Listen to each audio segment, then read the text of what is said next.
Okay, so I'm going to show a demo for how you can roll a cube across a flat ground and also along a curve. And so to jump in here, I just want to kind of back up and turn a few things off, and we'll start with some simple kind of walkthrough of how this works. So we have a cube here, and it looks a bit weird because it's got shade smooth enabled. If you want to have it auto correct for 90-degree turns, we can do shade auto smooth, and that will only shade smooth things that really should be shaded smoothly. Okay, so we have a geometry node attached, and so geometry nodes has its own layout up here. So to do this, I went into the geometry nodes layout, and then I created this node tree. So you can click on new geometry node from the button up here, should be empty, and then it will create sort of a blank 2-node space where it just kind of shows the input and output. I followed this video by Default Cube. I will post a link here. It's a really good video, walks through all the math that I don't fully I understand a little bit of it, so I've modified his demo to add 2 additional nodes to get some more control, or I guess just 1 additional node to get some control, and then I modified some aspects of this curve node that he added. So the way this works is if we press play, it will roll infinitely, and it's rolling pretty quickly. We can slow that down by increasing the value. And essentially what this is doing is it's doing a calculation based on the amount of time that's passing and the amount of frames that are in the scene, and then it's dividing that by whatever the number is here. So as time passes, it's dividing by 3, and it's essentially slowing it down. If you divide by a small fraction, like by 0.5 or something, it'll go really quickly.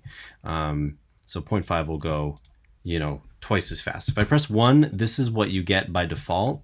This is sort of like 1 roll per second is, I think, how this turns out to be timing wise. All of this math here in these nodes calculates the position of this cube as it's rolling, and essentially makes it so that when it rolls, it is positioned correctly. The center point of this object is positioned so that it doesn't kind of break the floor plane. It's pretty complicated again, but I think if you follow that scene or that demo in the scene from the YouTube video, you'll be able to build this. It's really clear and easy to follow.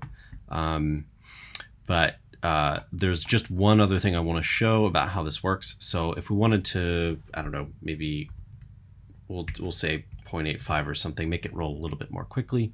We can make that roll a little quickly. Let's say we want to give it some, change kind of the look of the roll. So this is more of a linear roll where it's moving at a linear speed. The cube doesn't feel like it has any weight. If you want to make it seem really lightweight, you can kind of do something like this, where it's kind of the easing that's applied to the roll is controlled by this curve. So it sort of takes off really quickly and then it lands really slowly. So if we do the opposite, if it takes off slowly and lands quickly, we get this kind of weighted cube roll, where it kind of takes a long time to tip, but once it does it, it accelerates due to gravity and mass and all that stuff. So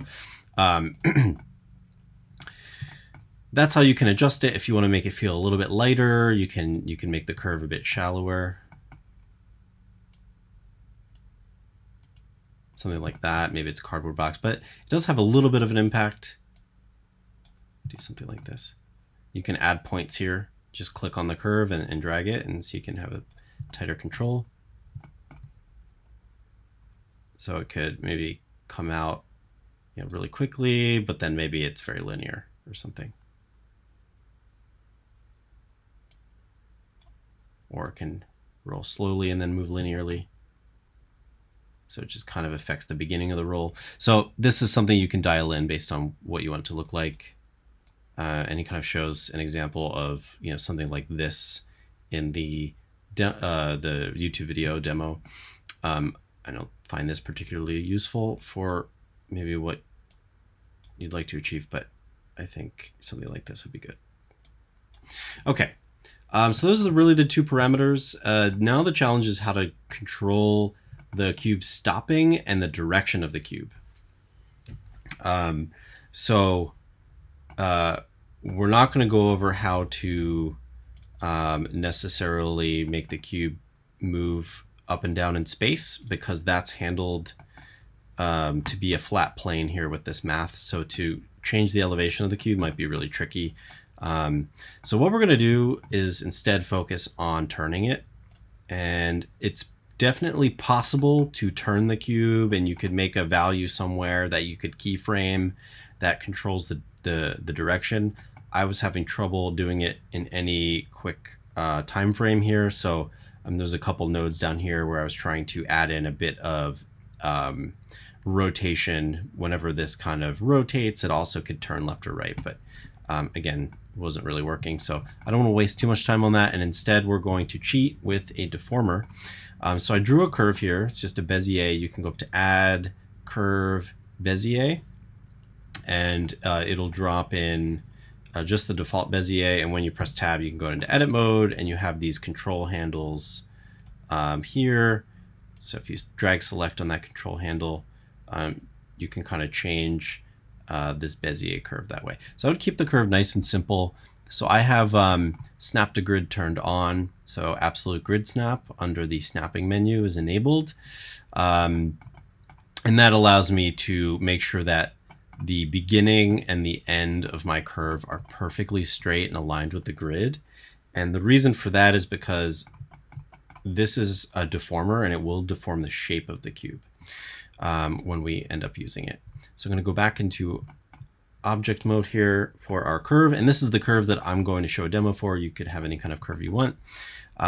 Let's go back to the beginning, and for us that is going to be starting on frame 1. So I had it enabled, but you can essentially go to Add Modifier Curve, and then that will allow you to add a curve modifier. I was not able to get constraints to work with geometry nodes. I think the way it does the calculation is in a different order, or it overrides the constraints or something. So I don't totally understand the relationship of constraints and the geometry nodes modifier. However, if you wanted to follow a curve, that's pretty easy. You just stack that underneath geometry node. We're going to go ahead and turn that on. And so whenever you add a new curve modifier, it will give you a curve object slot here. And so we can choose our Bezier curve that we created as the target curve object. And now when I play this back, instead of it going straight, I think we will increase the speed just to make this object roll faster. Okay, so here it comes, coming around the curve. All right, but what you'll notice is if I was to frame our object here, you can see it's actually starting to deform the vertices a bit. And that's because that's what a curve modifier does. It essentially allows you to take an object and curve it and deform the vertices. We're using it as a way to make a path. So unfortunately, we are going to get deformation with this technique, but it might be fine, if it's supposed to be a character, it might, there might be some level of realism that it's okay to break. If we do it slightly like this, with a slight curve or even less of a curve, you're not going to notice that deformation. If you have a really tight curve, you certainly will notice it. Okay, so we are going to let this roll into the future. 250 frames wasn't enough for this. So maybe let's have it roll really quickly. Let's try 0.25. Okay, so it's rolling pretty fast here. All right, so I want it to end on this flat section. So I actually, just to show you, have a section of this Bezier curve that's perfectly straight. If you end it on a curve, like on a curved part of your curve, a bent part, I don't know, however you want to describe this, not straight for one whole segment here, So in between these 2 points is a segment. You need this segment to be straight because that will remove the deformation from your object. So I'm going to have this land somewhere here. Okay, so that looks good. Frame 217. And I'm going to clear out these keyframes because I'm going to show you how to add visibility keyframes. So essentially, there might be a way to choose a keyframe to stop rolling at. I'm not sure how to do that here in Geometry Nodes with the limited time I have to do this demo. So I'm going to do it the more traditional keyframe way. So we're going to choose 217 to be when our cube stops rolling. And so it's going to come in here, stop, that's it. So the way you would do this is you would swap out your generated procedural object with a static one. The easiest way to do that is to duplicate it. So let me just do Shift D here, press escape. It's duplicated here, start cube.001. So I'm going to rename that end cube. Right, so this is our end animation cube. And I want to essentially apply our modifiers to this. So I have a few more. I have a bevel and a subdivision. I'm going to go ahead and turn those on, and I'm going to apply all of them. So let's just go up the stack here. So let's apply, and actually I think I need to go the other direction. Let's apply this one. We do not need to apply the curve modifier. Actually, we do. So we're going to apply this one. We're going to apply this one, and we're going to apply this one. So we go down the stack and apply them all. Let's go back to our start cube. And we're going to turn these on just so they look the same. And so this is what my cube looks like. Essentially, this generated cube animation is going to roll into a duplicated cube that has that geometry node system removed from it, but applied to it. So its end state is exactly where our other one's going to end up. So at frame 216, I have to do a sleight of hand here with Blender where I swap out visibility. So this one is going to be visible, and our end cube here is not visible. And then on frame 217, we swap these out, and they look exactly the same, but they're not. So the way I'm going to do this is to start at frame 216, and I'm going to select this cube and keyframe its visibility to be on. So I'm going to right click on our render icon and insert keyframe. And this will keyframe it visible. If I checked this off and then keyframed it, it would keyframe it invisible. And that's what I'm going to do on frame 217. So let's keyframe that. So I'm going to click it to turn it off for rendering, right click and do insert keyframe. And so our start cube is now not going to appear in a render post to frame 216. Okay, and so we're going to do something similar to end cube here. Let's go to 216. We want end cube here to be invisible, so we're going to go ahead and check that off and then right click and insert keyframe. And just to show you what that looks like, I'll go ahead and keyframe the viewport visibility in a second. But on frame 217, I need our end cube to now become visible. So I'm going to enable render, right click insert. And now you can see these effectively are swapping, right? You can see how those are changing as I go from 216 to 217. The reason I didn't keyframe the viewport visibility, and if you don't have this icon, you go up to the filter menu and you can turn on the restriction toggle for viewport. And so that will hide it in the viewport. The problem is when you keyframe visibility in the viewport, it's hard to manipulate the keyframes in the timeline because it essentially deselects the object. So if you figure out a way to maintain object selection, then you can kind of use the technique. But if you know that it's definitely going to stop here and you don't need to change these keyframes later, you don't need to modify anything, then it's okay to just go here to 216. We're going to have our end cube be invisible. We can insert a keyframe, and then on 217, we can turn that on and insert a keyframe, right? So they should actually match each other in terms of visibility.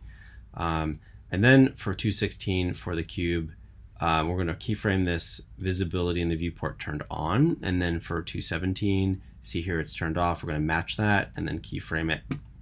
And so now effectively, it stops, right? And the reason it stops is because the other object becomes invisible.